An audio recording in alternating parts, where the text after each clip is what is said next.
Hi, everybody. We're in the thick of the spring fling. This is your card number 4. I wanted to throw this design in here because I think it shows the B side of the paper, if you will. It's not a audacious bouquet of flowers, which is great. We love that too. But this is the more streamlined, um, repetitive pattern of stripes that is also in this beautiful pack of designer series paper. So this might be a masculine card, might be a card for Valent or no, I was thinking for the 4th of July here in the US. Um, but you could use it for anything. It's an all occasion card, right? Love you card. And then this is a very cool stamp in the stamp set. And I ended up putting it on the back like a little watermark.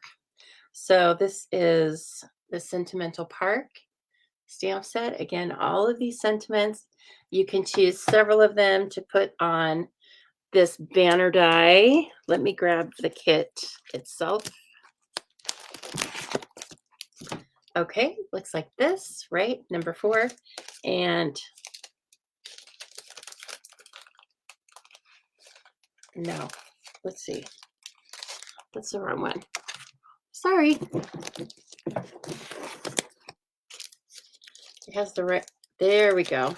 That's the add-on class number 4. Here's the regular class number 4. I saw a few products in there and I was thinking, what? What was I doing with that? Okay, so this is your Sweet Sorbet card base, right? Two, no, one of the basic whites is 3 3/4 by 5, and one is 4 by 5 1/4. The slightly larger one is for the front. And so what you will need to choose your papers and cut 2 of them. And again, let me grab my instructions here. So the first layer of white is 4 by 5 1/4, and then your second layer of DSP is going to be 3 1/4 by 5. Okay, either side would work. And then you're going to cut a strip of the balmy blue textured shimmer paper. Let me see if I can. There we go. Look at that cool pattern. You can either cut with the lines or across the lines. I'll show you and an alternate, which shows you both ways. And that piece is just 3/4 of an inch wide by 5. Okay. And then, of course, we're going to use some of the adhesive backed Milky Dots, and we're going to bring in coordinating inks, all the fun stuff, but still very, very easy. Okay. All right. So first, I'm going to have you score and burnish this card base. I may deviate a little bit from the order of the instructions because I don't like to read that and be super robotic. Oh, I have to score this. And I like to use my score blade on the paper trimmer, but you do not have to do that. If you prefer, you can just use your bone folder. I use both. So I just like to start it off, okay, by getting a nice line, but then I find that the bone folder really makes the card lay flat. You can see my eyes looking for it right now. It's completely orderly over here on my desk. You'd never believe I couldn't find anything. Okay, so then just give it a nice fold. We're just kind of breaking the fibers down a little bit. All right, and then as you see, this would be just as gorgeous. Ooh, that is nice, actually. I like that combination. So we're going to stick with the original for right now. I'm just filling the original. And so I'm using a little bit of seal. You can use your adhesive of choice for this. It doesn't need to be a heavy duty adhesive, just for the paper. Now there's a little margin around this 4 by 5 1/4. It's a 1/4 inch margin. Actually, hold on. I prefer, there's not a right way and a wrong way to do this, but after making this card a couple of times, I prefer putting down the textured shimmer first. Don't ask me why. Just my preference. Okay, so you can see I turned the card sideways. I feel that that helps me when I'm laying out a long strip. And then I know I've already left my margin over here, right? I don't really need to measure it. I'm just going to eyeball it. And that's going to be the amount of margin I'm going to leave over on the other side. So I realize it's a little hard to see white on white, but this is not technically difficult. You can either kind of follow the lines in your textured paper. You can follow the border a little bit there. Oh, let me see if I can get it up. It's slightly off. If I had my floss in here, I would take it off that way. Okay, it can be done. Okay, let's try that again, Lisa. You'd think I'd never made a card before. Okay, so again, just kind of focusing. Maybe I should turn it this way now. Focusing on that border on the outside and not really focusing here. Focusing on the border on the bottom to kind of make it even with the one that's on the top over by the shimmer paper. Oh, brother. Let me try a third time. Beautiful. I think it's still going to work. We're going to put some liquid glue on it. I feel part of me wants to take this out of the recording, and then I'm like, no, just leave it, because this happens to all card makers, and I don't want you to necessarily think, oh, my paper's ruined. It can go through a few iterations of this. I know. Okay. So my piece of balmy blue is just less than an 18th inch longer than my paper. And it was throwing me off. Now what I'm going to do, because I have kind of run that piece of DSP through the ringer, is I'm going to put a little bit of weight on it. Okay. And we're going to do our stamping. And then by the time we finish our stamping, that will be just fine. Glued down in perpetuity. Okay, so this is a photopolymer stamp set. I do like to use the paper piercing mat. I leave it in the package it came in because the first one I didn't do that, and now it has ink all over it. So I ended up putting it in a Ziploc bag anyway. So if you didn't save the bag that this came in, you can put it in a Ziploc bag, and I would say like pierce a hole through it, because you don't want the air building up in there. You just want it as a plastic covering. Okay. All right. Let's use a little sweet sorbet, which is the card base.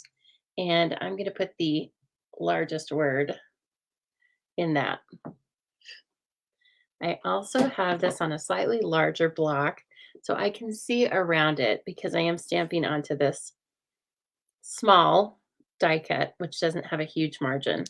I will be pulling it near me a little bit, so it might go out of your screen just a tiny bit, but I do want to try and get it straightish. Okay, firm pressure, and it's a very cute start. Let's see. I think I also want to use this is that textural stamp. It looks kind of like a piece of washi, right? Almost glued that to something I didn't want to glue to. All right, so I'm just going to put it down here in the bottom of our insert. And then I'm going to go ahead and stamp it on the back. You can stamp anything on the back. You can make your card designed all the way around, right? It's just a little something, kind of like a funny nod to a Hallmark watermark, except this is better than Hallmark. Yes? Okay. So let's see. Now I want to, that's all the time that needed. And, oh, we have one more stamping piece. Sorry. Boy, aren't you glad I'm not making this all perfect and clean? Okay, Night of Navy for the love part. It's the smaller of the two words, but it's really going to stand out because it's in the dark color. So again, I'm kind of just looking at the room I have left. Okay, and I am stamping over the word you on purpose, just for a little different look. Okay, I like it. Okay, now we can start to put the front together. So I did something a little different. Lots of times I would tack the ribbon in between this layer and then leave a clean mat around the perimeter. But for this, I thought we don't have to do that every time. There's no rule that says that. So I am going to cut this ribbon and wrap it around now after the layers are finished. It's just a slightly different look, but I think I noticed it. So I think it's just something fun to add to your design. Just a little something different. Okay, so I'm putting some glue dots on either end of our Night of Navy bordered ribbon. You have a whole roll of it. Go crazy with it. Then I'm just kind of holding this up, and again, I can use those stripes on the paper to just guide me here. Perfect. Okay. And then I think let's adhere everything. And then we will tie our last little strip of ribbon at the end. Now at this point, I want something a little more heavy duty around that ribbon. So I'm going to use the Tombow, the liquid glue. We also call it the green glue. And it is on your shopping list. And notice that I did not coat the back of it, okay? Do not coat the back of it with the glue. You'll regret it. It'll make your paper wavy. And you just don't need that much. It's good glue, so. Okay, now the inside, I'm gonna switch over to my seal. And again, this is all, the adhesives are personal preference, right? All of our adhesives are great. So you just make your choice. I find that the seal that I just used has a little bit of a learning curve. I like to hold it at about a 45-degree angle, okay? And firm pressure. And then it's been smooth since maybe like the first half roll or something. I really had to kind of play with it and get it to work with me. And then after that, it was smooth sailing. Now I really, really like it. Okay, a couple of dimensionals on the back of our little sentiment. Again, just for interest, this is a very clean card using these stripes to kind of line up my banner. Okay, so yeah, it's a very what is wrong with me today? It's a very clean card design, so I find that just doing a few extra things, like putting this up on dimensionals, gives it a little more interest, even if it is crooked. Okay, now I'm just going to take a little bit of this and I'm going to tie the knot. This does look like one continuous piece of ribbon, but I have a hard time doing that and making it tight enough and making it look nice. This is much easier for me, just tying the bow or the ribbon afterward. Now, of course, it looks like I've cut a piece of ribbon that's too small. I should have used it off of the, let me use it off of the bolt. Okay, by that I mean, don't cut it. It's like cutting your bangs too short. You can't really fix it. Okay. And then this is not a knot really at all. It's just the ribbon once over on itself, okay? And when it's like that, you can slip this up and down wherever you would like it along the card. And then I am just going to cut it on the bias. And finally, I think we need some embellishments. And so you all have these. The only difficult part about it is just choosing which ones you like. Of course, we have the Night of Navy ones. I'm going to use that. Now, if you want a certain color that is not in this package, so these are clear or white, Petal Pink, Night of Navy, uh, gold, I think. Anyway, if you want a certain color, and we will be doing this later on in the cards, just use your Stampin' Blends and color the clear ones. It works great. Okay, and then finally, just a few dots here. Helter Skelter. I do like to use the rule of three, so some uneven numbers. And that's our card. Oh my gosh. So I hope you enjoy making this design. And just in case you were thinking this is only for a masculine card, I did make another one really quickly. This is very feminine, right? This is very girly. So I've got the petal pink, and I just changed everything over to petal pink with Calypso Coral ink, clear dots, and then the iridescent ribbon from the annual catalog. Okay. Hope you enjoy that, everybody. Thank you so much.